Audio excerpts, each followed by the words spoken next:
السلام عليكم ورحمة الله. إن الحمد لله نحمده ونستعينه ونستغفره ونؤمن به ونتوكل عليه ونعوذ بالله من شرور أنفسنا ومن سيئات أعمالنا. من يهد الله فلا مضل له ومن يضلل فلا هادي له وأشهد أن لا إله إلا الله وأن محمدا عبده ورسوله الذي أرسله بالحق بشيرا ونذيرا وداعيا إلى الله بإذنه وسراجا منيرا. فقد قال الله تعالى في كلامه المجيد وفي الفرقان الحميد: أعوذ بالله من الشيطان الرجيم. بسم الله الرحمن الرحيم. والعصر إن الإنسان لفي خسر إلا الذين آمنوا وعملوا الصالحات وتواصوا بالحق وتواصوا بالصبر. فقال رسول الله صلى الله عليه وسلم: إن الله يقبل توبة العبد ما لم يغرر، أو كما قال النبي صلى الله عليه وسلم. فقال الله تعالى في آية أخرى: إن الله وملائكته يصلون على النبي يا أيها الذين آمنوا صلوا عليه وسلموا تسليما. اللهم صل على سيدنا مولانا محمد وعلى آل سيدنا مولانا محمد. اللهم صل على سيدنا مولانا محمد وعلى آل سيدنا مولانا محمد. نسيما جانب بتها تظهر كل زحوالا محمد را خبرك. اللهم صل على سيدنا مولانا محمد وعلى آل سيدنا مولانا محمد.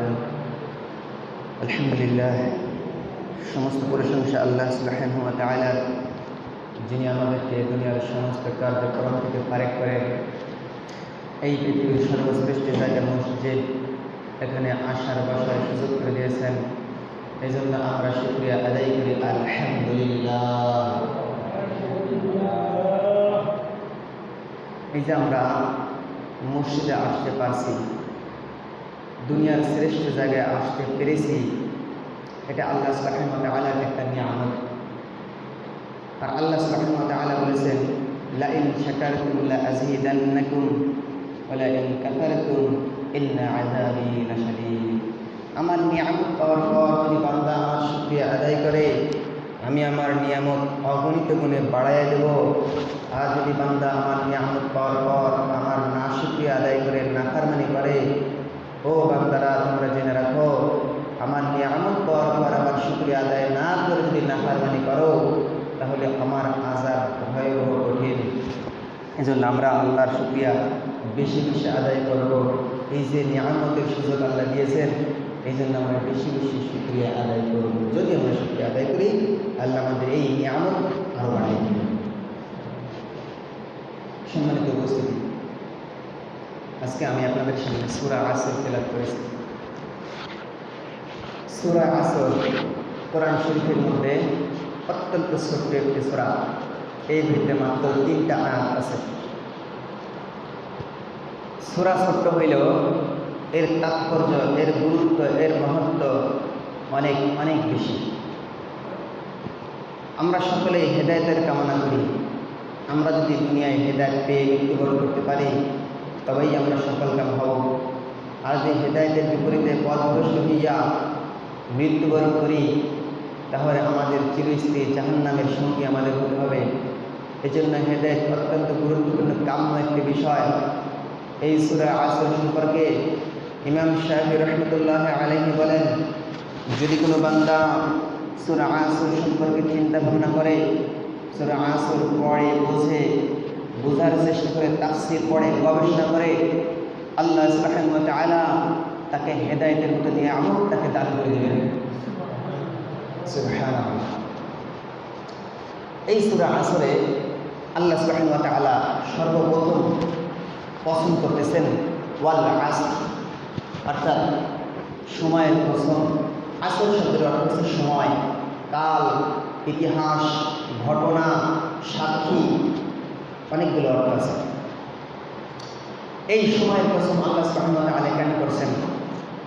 আমরা দুনিয়ায় আমরা যদি আমাদের কোনো কথা মানুষকে জোরভাবে বিশ্বাস করাতে চাই, আমরা আল্লাহর কসম করে বলি।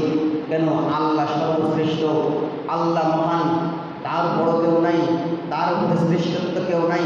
সেজন্য আল্লাহর কসম করে মানুষকে বিশ্বাস করানোর জন্য কসম করে বলি, আল্লাহি, আল্লাহর কসম, আমি এটা করেছি, আমি এটা করিনি।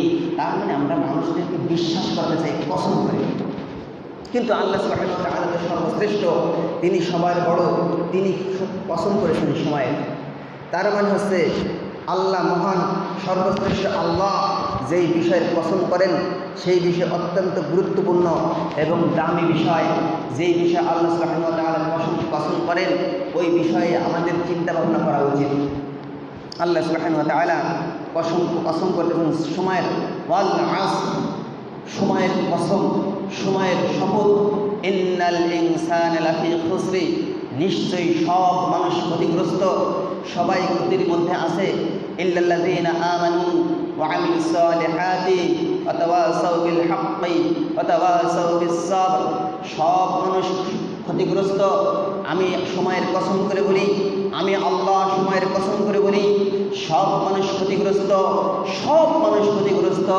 শুধুমাত্র তারা ক্ষতিগ্রস্ত না যারা ঈমান এনেছে, ঈমান অনুযায়ী আমল করেছে, মানুষদেরকে সৎ কাজের আদেশ করেছে, সত্যের দাওয়াত দিয়েছে এবং ধৈর্য ধারণ করার দাওয়াত দিয়েছে। আবার ধৈর্য ধারণ আরেকটা অর্থ হচ্ছে অন্যায় কাজে বাধা দেওয়ার দাওয়াত করেছে। এই যে 4টে কাজ যেসব মানুষ করেছে তারাই ক্ষতি থেকে মুক্ত, তারা সফলতা পেয়ে গিয়েছে। তো আল্লাহ সুবহানাহু ওয়া তাআলা সময়ের কসম কেন করলেন? সময় অত্যন্ত গুরুত্বপূর্ণ একটি বিষয়, সময় অনেক গুরুত্বপূর্ণ একটি বিষয়।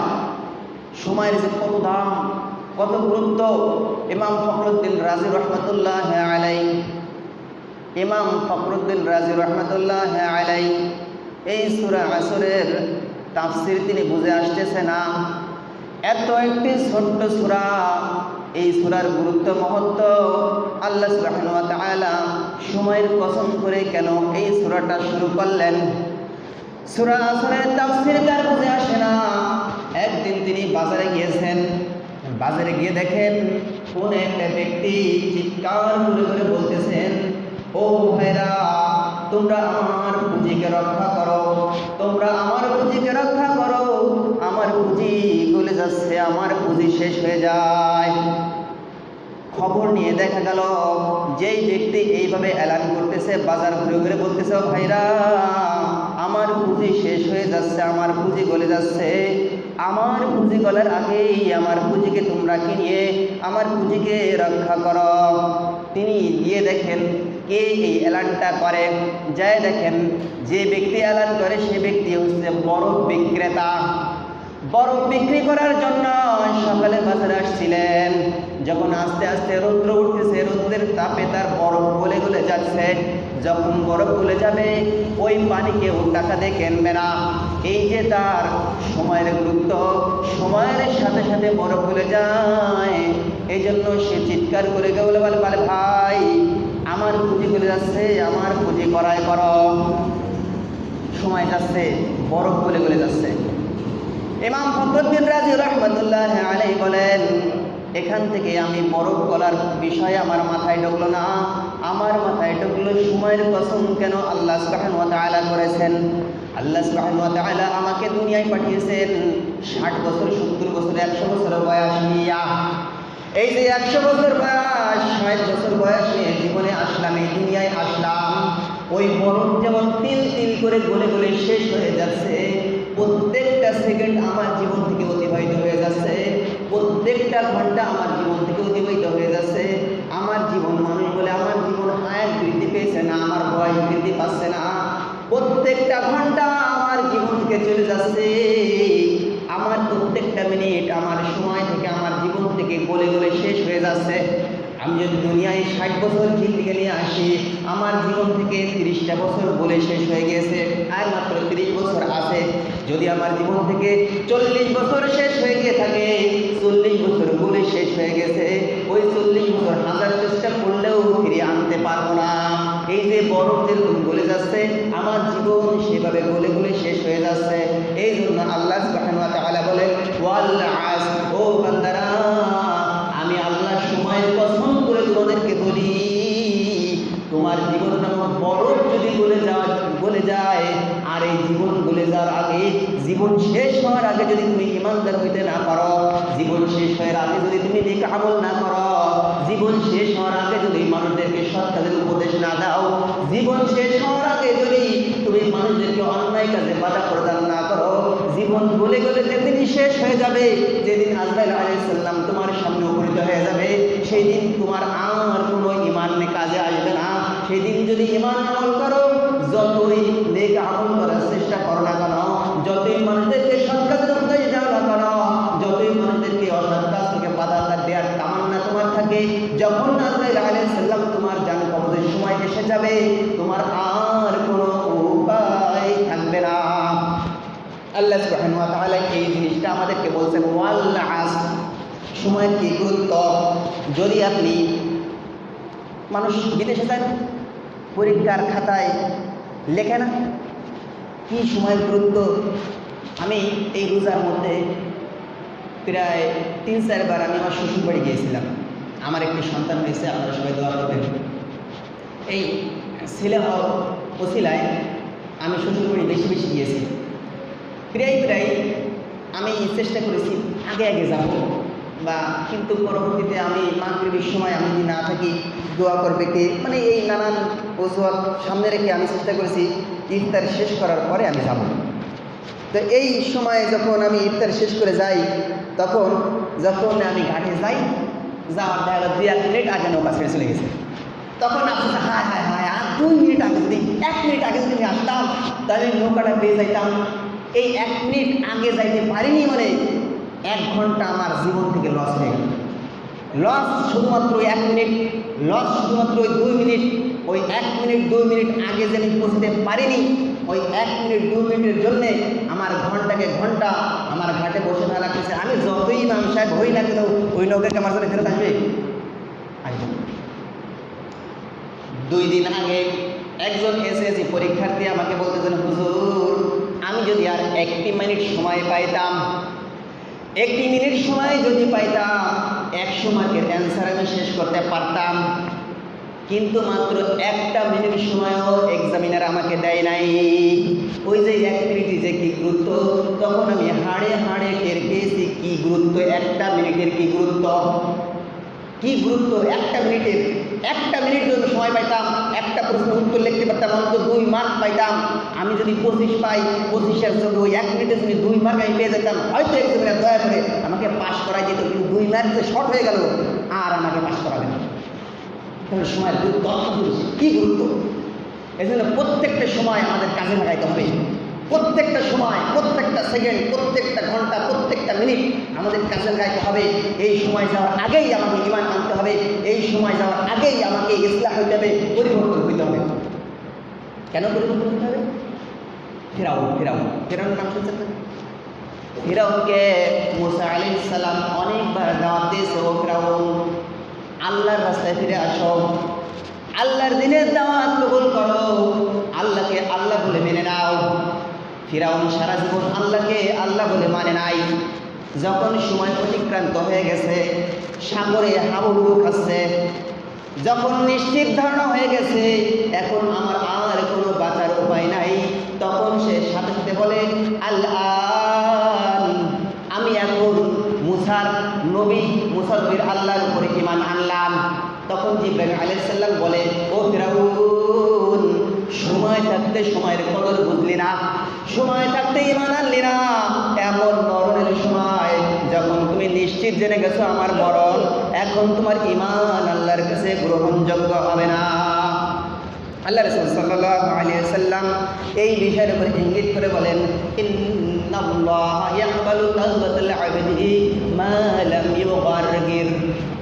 আল্লাহ সুবহানাহু ওয়া তাআলা বান্দার তওবা কবুল করেন, আল্লাহ সুবহানাহু ওয়া তাআলা বান্দার ঈমান কবুল করেন, আল্লাহ সুবহানাহু ওয়া তাআলা বান্দার আমল কবুল করেন, তওবা কবুল করেন মা লাম ইউগারগির, যতক্ষণ না পর্যন্ত সে মৃত্যুর আগে শিলেশে উঠে যায়, গলায় গড়গড় সময় শব্দ আসার আগ পর্যন্ত আল্লাহ সুবহানাহু ওয়া তাআলা তার তওবা কবুল করেন। কিন্তু এই এত সময় পর্যন্ত বসে গেছে, মরণের সময় কাছাই গেছে, শিলেশে গড়গড় উঠে গেছে, তখন সে যদি কয় হাজার হাজার তওবা পড়ে, 1012 কালেমার খতম করে, আল্লাহ সুবহানাহু ওয়া তাআলা তার ওই কালেমার খতম, তার তওবা কবুল করবেন না। আল্লাহ রাসূল সাল্লাল্লাহু আলাইহি ওয়াসাল্লাম বলেন, ইন্নাল্লাহা ইয়াকবালু তাওবাতাল আবদি মা লাম ইউগারগির।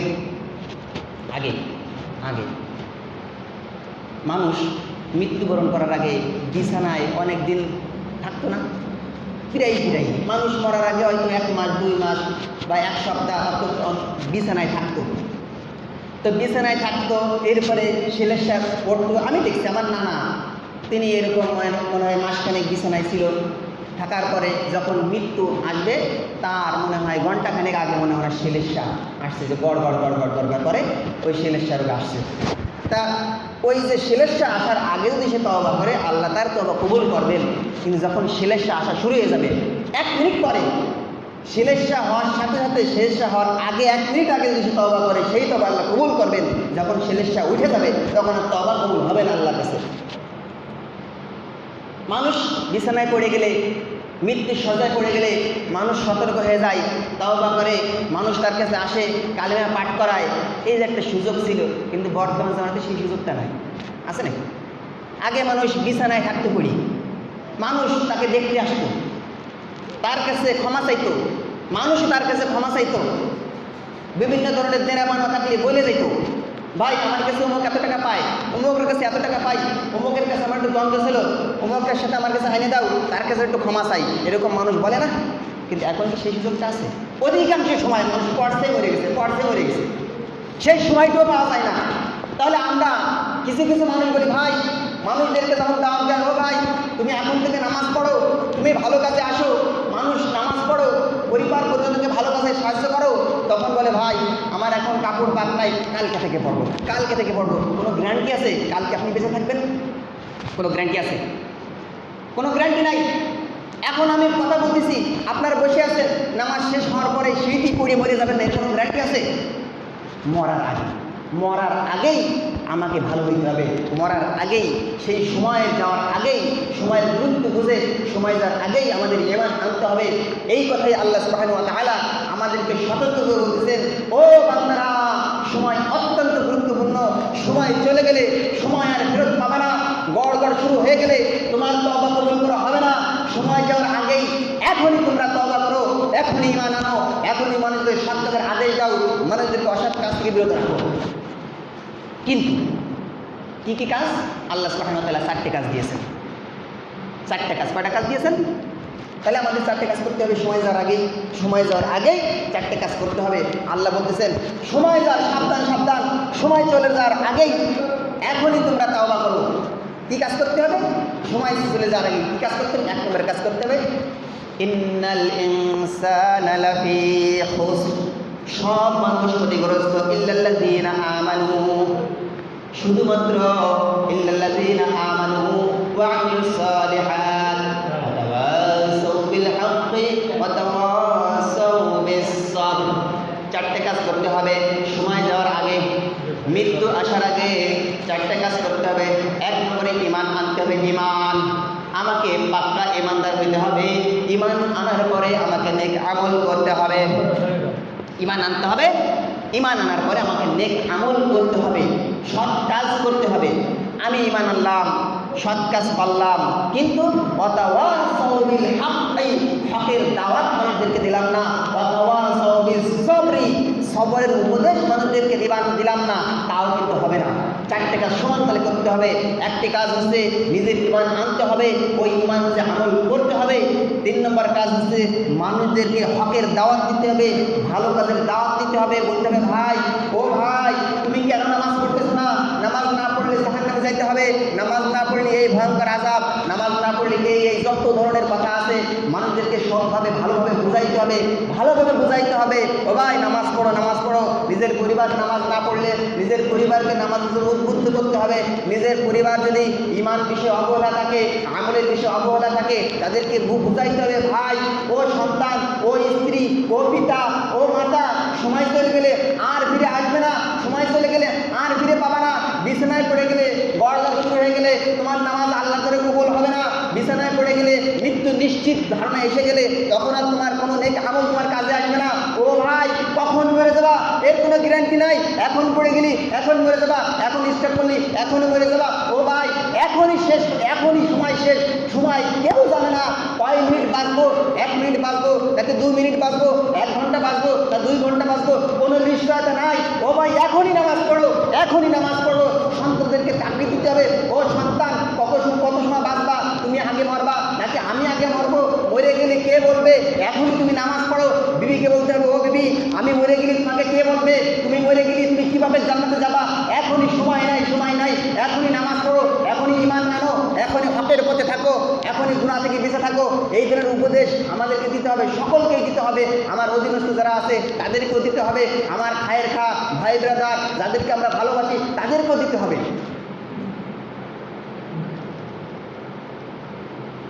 আমরা যখন ছোট ছিলাম, ছোট শিশু, আমরা যখন শিশু ছিলাম বা এখনো যারা শিশু ছোট আছে, কোনো শিশু যদি ওই মধুমতির নদীর কিনারায় দাঁড়ায় খেলা করে, বালুনে খেলা করতেছে, তুফান আসছে, তুফানে পড়ে যাবে, আপনি নিশ্চিত জানেন ওই শিশুকে রেখে আপনি আসতে পারবেন না। যখন বলবেন ও শিশু, ও আমার কলিজার টুকরা ভাই, ও আমার কলিজার টুকরা সন্তান, ওই নদীর পাড় থেকে চলে আসো, এখন এই নদী ভেঙে নদীর মধ্যে চলে যাইতে পারো, হাবুডুবু খেয়ে মরে যাইতে পারো। কিছু কিছু সময় শিশু আপনার কথা শুনে না, শিশু আপনাকে কামড়ে দেয়, চিল্লায়, বকা দেয়, আপনি কি ওই শিশুকে ফেলে আসবেন নাকি? আসবেন? কেউ কোনো বিবেক সম্পন্ন মানুষ আসবে শিশুকে ফেলে আসবে? ও ভাই, আমরা যখন ছোট ছিলাম, আমার পিতা, আমার মাতা, আমার ভাই, আমার দাদা, আমার দাদি আমাকে কত সুন্দরভাবে লালন পালন করেছে। আমি নদীর কিনারায় গিয়েছি, আমি হাজার কান্না করলেও নদীর কিনারায় আমায় একা একা ফেলে আসে নাই। আমি যদি আগুনের দিকে ঝাঁপ দেই, চুলার পিঠে যদি আমি একা একা বসে থাকি, আমার ভাই, আমার মা বাপ আমাকে চুলার পিঠে একা একা রেখে আসে নাই। আজকে আমি বড় হয়েছি, আমি বুঝতেছি আমার ভাই যদি নামাজ না পড়ে, ঈমান না আনে, ওই যে জাহান্নামের কিনারায় সে দাঁড়ায় আছে, নদীর কিনারায় যেরকম শিশু দাঁড়ায় আছে, যেই ব্যক্তি ঈমান আনলো না, যেই ব্যক্তি নামাজ পড়লো না, হকের পথে থাকলো না, নিশ্চিত সে জাহান্নামের কিনারায় দাঁড়ায় আছে। যখন মৃত্যুবরণ করবে জাহান্নামের ভিতরে সে পতিত হয়ে যাবে। এই জন্য বলতে, ও ভাই, জাহান্নামের কিনারায় বসে কেন খেলা করতেছ? জাহান্নামের কিনারায় বসে খেলা করো না, এখনই দিনের পথে চলে আসো, এখনই ঈমান আনো, এখনই নামাজ পড়ো, এখনই গুনাহ থেকে বেঁচে থাকো। তুমি যদি গুনাহ নিয়ে কবরে চলে যাও, গুনাহ নিয়ে মৃত্যুবরণ করো, এই একটি গুনাহ যারা পরিমাণ গুনাহ তোমাকে ছাড়বে না। একটি যাত্রা পরিমাণ গুনাহ নিয়েও যদি তুমি কবরে যাও, ওই যাত্রা পরিমাণ গুনার শাস্তি তোমাকে ভোগ করতে হবে, হবে না? এই যে সৎ কাজের আদেশ তাকে দিতে হবে। ওয়াতাওয়াসাউ বিল হাক্কি ওয়াতাওয়াসাউ বিস সবর। সবর মানে কি? ধৈর্যের সংজ্ঞাটা কি? ধৈর্যের সংজ্ঞা আছে এই, দুনিয়ায় যখন আমরা চলবো, দুনিয়ায় চলতে হতে নানান ধরনের ওয়াসওয়াসা, দুনিয়ায় চলতে হতে নানান ধরনের গুনাহের হাতছানি, লোভের হাতছানি, হিংসার হাতছানি, মারামারি হাতছানি, ঝগড়া বিবাদের হাতছানি, এই যে হাতছানি, এই হাতছানি থেকে আমাকে বিরত থাকতে হবে, ধৈর্য ধারণ করতে হবে। আমাকে যদি কোনো ভাই বিনা কারণে গালি দেয়, আমি এই গালিটাকে আমাকে ধৈর্য ধারণ করতে হবে, ধৈর্য ধারণ করে বিষয়টা অ্যাবজর্ব করতে হবে, অ্যাবজর্ব করে ঠান্ডা মাথায় আমাকে কোনোভাবেই তার সাথে মারামারি করা যাবে না। যদি আমি মারামারি করি তাইলেই তো আমি গুনার কাজে নিমজ্জিত হয়ে গেলাম, আমার আর ধৈর্য থাকলো না। ধৈর্য আমাকে ধারণ করতে হবে, গুনার কাজ থেকে ধৈর্য ধারণ করতে হবে। একজন ভাই আমাকে বলল, ও হুজুর কত সুন্দর মোবাইল একটা দেখেন, মোবাইলে কত সুন্দর সুন্দর ভিডিও আছে, কত সুন্দর সুন্দর নায়িকা আছে, কত সুন্দর আছে, ইউটিউব খোলেন না, দেখেন কত সুন্দর সুন্দর ভালো ভালো জিনিস আছে, আপনি দেখেন।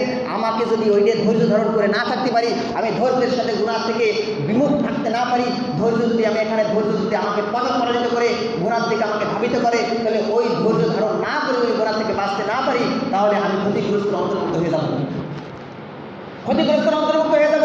দুনিয়ার লালসা, দুনিয়ার অর্থ সম্পদের মোহ, এই মোহ থেকে যদি আমি ধৈর্য ধারণ করে অন্যের মাল আত্মসাৎ করার মতো ধৈর্য আমার না থাকে, অন্যের মাথায় বাড়ি দেওয়া থেকে আমার ধৈর্য যদি না থাকে, তাহলে এই ধৈর্য যদি না থাকে, ধৈর্য না থাকার কারণে আমি আল্লাহর ভাষায় ক্ষতিগ্রস্ত হয়ে যাব। এই জন্য আমাকে ধৈর্য ধারণ করতে হবে, পাপ কাজ থেকে ধৈর্য ধারণ করতে হবে। পাপ কাজ থেকে ধৈর্য ধারণ করা অনেক কঠিন, কিন্তু অনেক কঠিন, অনেক কঠিন, অনেক কঠিন।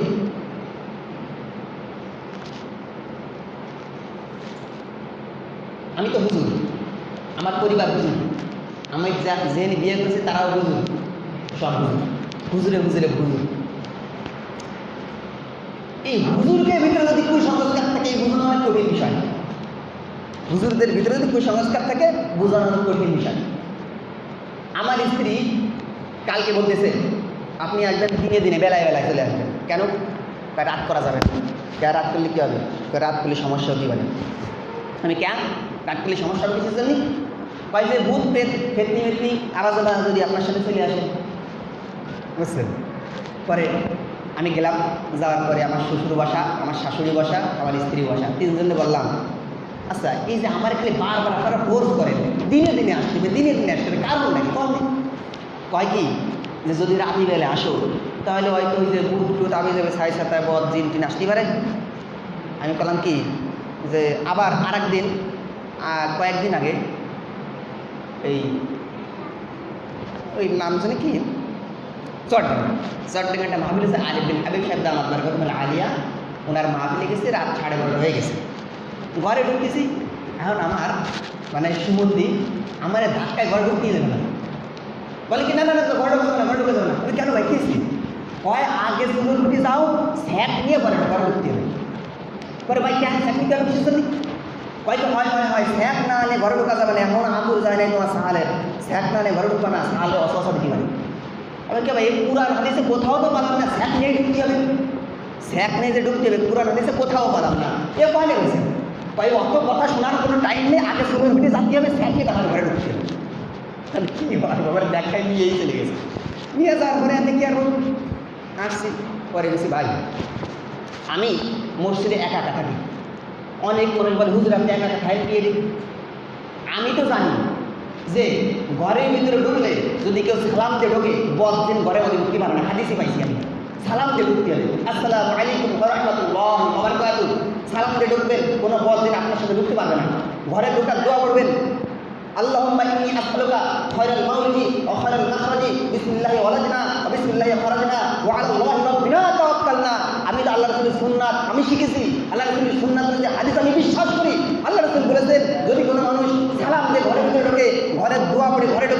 ঘরে বলতে ঢুকতে পারে না, আমি কেন আগুনের কাছে যাব, আমি তো আল্লাহ রসুলের সুন্নাত নিয়েই ঘরে ঢুকে ঢুকবো।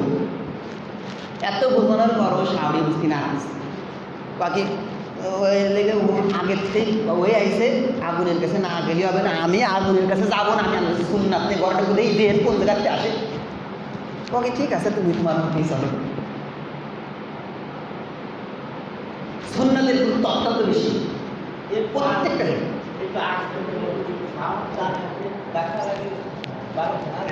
সময় শেষ আর না। তার মানে সব জায়গায় যে কুসংস্কার অপসংস্কৃতি, এখান থেকে বাঁচতে হবে। এইসব অপসংস্কৃতি অনেক সময় ইমানের ঘায়েল, ইমান যাওয়ার মতো কার্যক্রম। এই আকিদান দিয়ে এরকম হয় আপনার, এই যে আগুন না গেলে আগুন, আপনি এই যে অগ্নি উপাসক, অগ্নি পূজারী যারা আগুনের পূজা করে, যদি আপনার যদি এরকম থাকে আগুনের কাছে গেলে ক্ষতি আমাকে বাঁচাই দেবে, আসলে ক্ষতির মালিক, ভালো করার মালিক কিরা? এই আকীদা আপনার থাকতে হবে, আল্লাহর উপর আঘাত দৃঢ় বিশ্বাস আপনার থাকতে হবে, সুন্নাতের পাবন্দি আপনার থাকতে হবে, তবেই আল্লাহ আপনাকে বাঁচায় নিবে। এই জন্য আল্লাহ সুবহানাহু ওয়া তাআলা বলেন, ওয়াল আসর, সময়ের কসম, সব মানুষ ক্ষতিগ্রস্ত, ইল্লাল্লাযীনা আমানু ওয়া আমিলুস সালিহাতি ওয়া তাওয়াসাউ বিল হাক্কি ওয়া তাওয়াসাউ বিস সবর। এই চারটা গুণ অর্জন না করা আগ পর্যন্ত সব মানুষ ক্ষতিগ্রস্ত। আমরা এই চারটে গুণ অর্জন করতে পারবো তো ইনশাআল্লাহ? ইনশাআল্লাহ। কিন্তু ঈমান সম্পর্কে, ঈমান কাকে বলে আমরা জানি না। ঈমান ঈমানদার, নাম তো হচ্ছে ঈমানদার, কিন্তু ঈমান কাকে বলে এই ঈমান সম্পর্কে জ্ঞান আমাদের নাই। বলতে পারবেন ঈমান আনার মৌলিক বিষয়বস্তু কয়টা বলতে পারবেন? পারবেন। ঈমান আনার মৌলিক বিষয়বস্তু 6টা। এই 6টা বিষয় আপনার ভালোভাবে জানতে হবে, বুঝতে হবে। 6টা বিষয় ভালোভাবে জানতে হবে, বুঝতে হবে, এবং কী কী কারণে ঈমান চলে যায় এইসব বিষয় আপনার জানতে হবে, বুঝতে হবে। আপনি ঈমান আনছেন, ওদিকে চলে গেছে, তাহলে তো আপনি ঈমানদার না। ঈমান আনছেন কিন্তু ওদিকতে চলে গেছে ঈমান, তাহলে তো ঈমানদার না। ঈমানদার অনেকগুলো কারণ আছে। অত্যন্ত আমাকে ভালো ঈমানদার হইতে হলে অত্যন্ত ঈমান আনার মৌলিক 6টা বিষয়, এই বিষয়ে অগাধ পাণ্ডিত্য জ্ঞান সকলের জন্য ফরজ। এই বিষয়ে আমাদের খুঁটিনাটি বিষয়বস্তু ভালোভাবে জানতে হবে। আর কি কি কারণে আমার ঈমান চলে যায়, কি কি কারণে আমার ঈমান চলে যায়, এইসব বিষয় খুঁটিনাটিভাবে ভালোভাবে ইয়াদ করে এই বিষয়ে আমল করতে হবে। আর আমরা নেক আমল করতেই থাকি। নেক আমল কি কারণে নেক আমল আমার থাকবে, কি কারণে নেক আমল আমার ধ্বংস হয়ে চলে যাচ্ছে, এই বিষয়ে আপনার থাকতে হবে। আপনি যদি ঈমান আনতেছেন, ঈমান এদিক দিয়ে ঈমান যাওয়ার কাজ আপনি করতেছেন, নেক আমল করতেছেন, নেক আমল ধ্বংস হওয়ার কাজ আপনি করে যাচ্ছেন, তাহলে নেক আমল আমার থাকতেছে না, ঈমান আমার থাকতেছে না।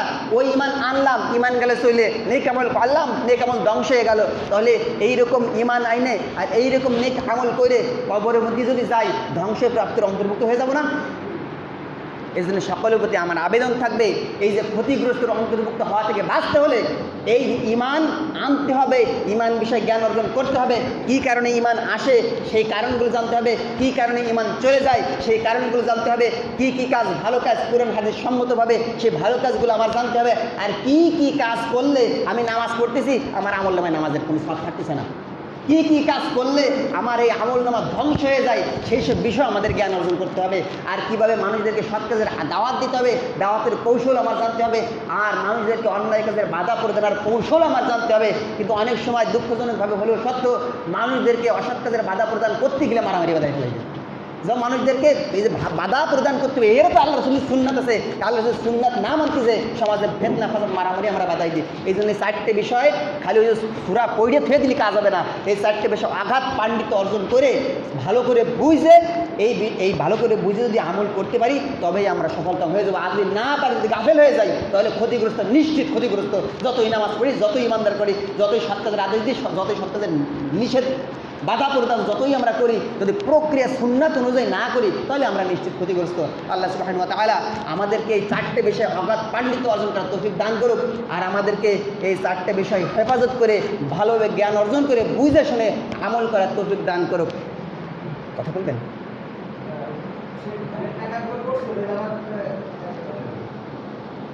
ফ্যানের জন্য আমার কাছে ঈদগায় একজন 3000 টাকা দিয়েছিলেন। যদি বাকি থাকেন, বাকি তো অনেকেই আছেন, নাম তো অনেকে লেখাইছিলেন, মাত্র একজন আর এই দুইজন মাত্র টাকা জমা দিলেন। আর যারা এখনো দেন নাই, ফ্যানের টাকাটা দিয়ে দিলে ভালো হয়। অনেক লেন দিয়ে গেছে, 20-25 দিন হয়ে গেছে, ঈদ হয়ে গেছে। 20-25 দিনে আমরা চেষ্টা করলে পারতাম, আমরা দ্রুত দেওয়ার চেষ্টা করবো ইনশাআল্লাহ।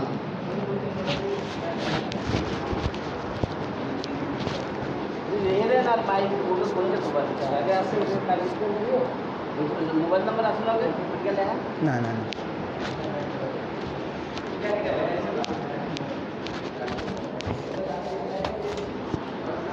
সুন্নাতে সময় দিয়ে দিলাম, যারা যারা সুন্নাত পড়ে নেন সুন্নাত পড়ে নিন।